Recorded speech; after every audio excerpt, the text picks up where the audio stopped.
پیارے پاکستان کے پیارے پاکستانیوں، اس ویڈیو میں نانی مریم کا ایک اور عظیم کارنامہ آپ کے سامنے رکھیں گے۔ جیسا کہ آپ اس تصویر میں دیکھ سکتے ہیں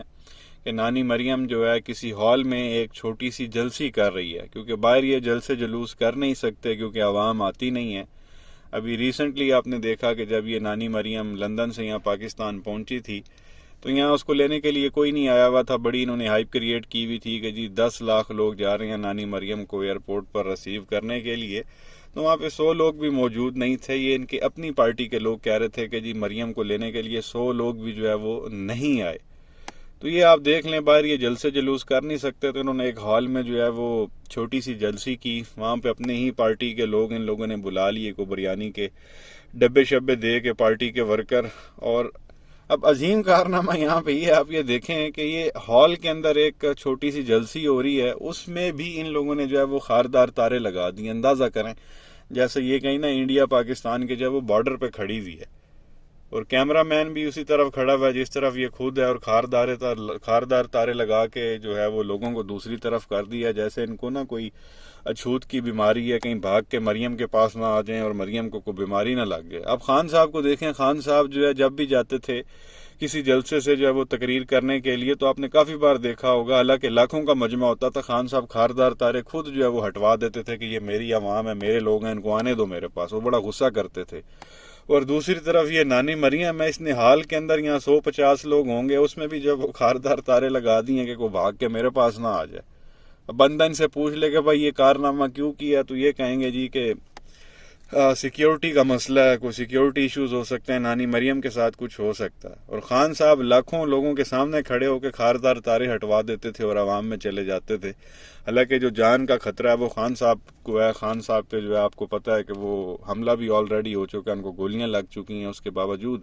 خان صاحب جو ہے وہ ہٹوا دیتے تھے، یہ ان کو کوئی پرواہ نہیں تھی۔ وہ کہتے تھے زندگی موت جو ہے وہ اللہ کے ہاتھ میں۔ اور یہ جو کلیم کرتے ہیں جی ہم عوامی لوگ ہیں، ہم عوام میں رہتے ہیں، عوام ہمارے ساتھ ہے، اور یہ عوام کے ساتھ یہ کر رہے ہیں کہ خاردار تارے جو ہے وہ اس عورت نے لگا دی ہیں، وہ بھائی اس کو کسی نے کیا کہنا ہے، اس کی کریڈیبلٹی کیا ہے، کیا کیا ہوا اس نے ملک کے لیے، پارٹی کے لیے، پاکستان کے لیے، کون سی خدمات ہیں اس کی ایسی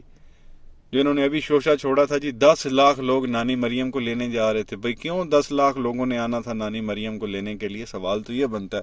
وہ کیا کر کے آ رہی تھی؟ کوئی کشمیر فتح کر کے آ رہی تھی، کوئی علاقہ فتح کر کے آ رہی تھی، کوئی اربوں ڈالر باہر سے پاکستانی عوام کے لیے لے کے آ رہی تھی؟ نہیں، وہ اپنی سرجری کرا کے آ رہی تھی اور اپنے ابا سے مل کے پاکستان واپس آ رہی تھی، تو لوگوں نے وہاں پہ کیوں جانا تھا؟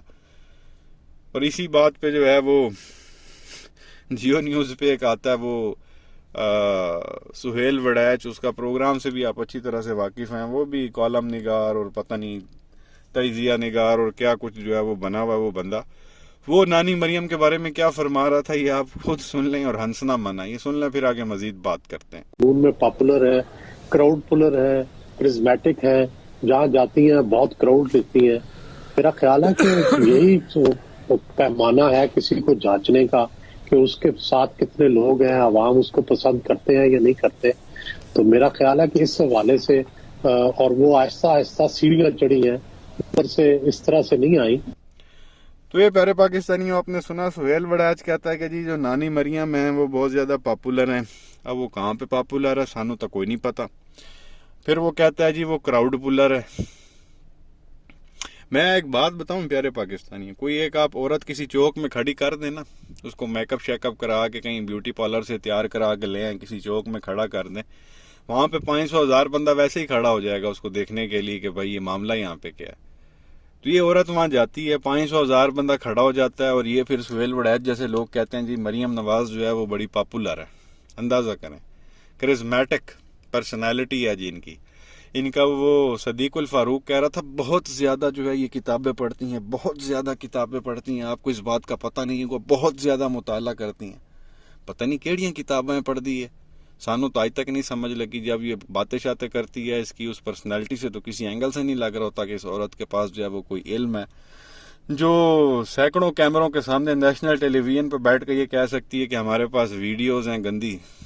وہ کتنا ایک مطالعہ کرتی ہوگی، کتنی ایک اس نے ہسٹری پڑھی ہوگی یا اسلام اس نے پڑھا ہوا ہوگا، آپ اس بات سے خود جو ہے وہ اندازہ لگا سکتے ہیں۔ کراؤڈ پولر ہیں جی، کراؤڈ پول